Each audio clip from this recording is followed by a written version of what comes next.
The Obama administration delaying the start of the employer mandate part of Obamacare this week is not the first snag in implementing the president's signature health care law.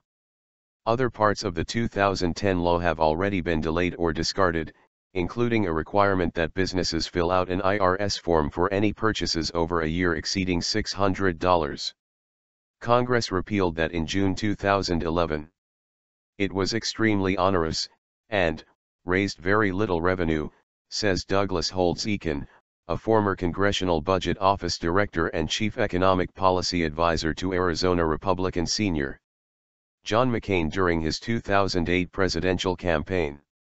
Amanda Austin, a public policy director for the National Federation of Independent Businesses, compared the IRS 1099 requirement to the employer mandate, which required many small and medium-sized businesses to provide employee health insurance or face paying penalties.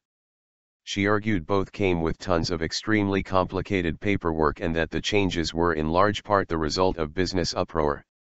I think you heard a lot from businesses, really an outcry of why are we doing this, she said about the IRS requirement. And down the road obviously we got the provision repealed. The administration acknowledged as much in the surprise announcement Tuesday that the start of the employee mandate would be delayed from 2014, when much of the law is scheduled to take effect, to 2015.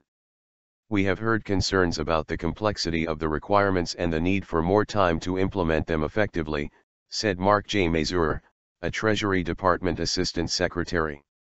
Holtz-Eakin and others also point out the administration also had to scrap the so-called Class Act section of Obamacare that offered federally subsidized insurance for long-term health care because the legislation stated the premiums had to cover the cost. Holtz-Eakin called the plan unworkable. Two other parts of the law, officially known as the Affordable Care Act, also have either been delayed or scuttled. Earlier this year, the administration delayed until 2015 the start of a managed care option inserted into Obamacare by Washington Democratic Sr.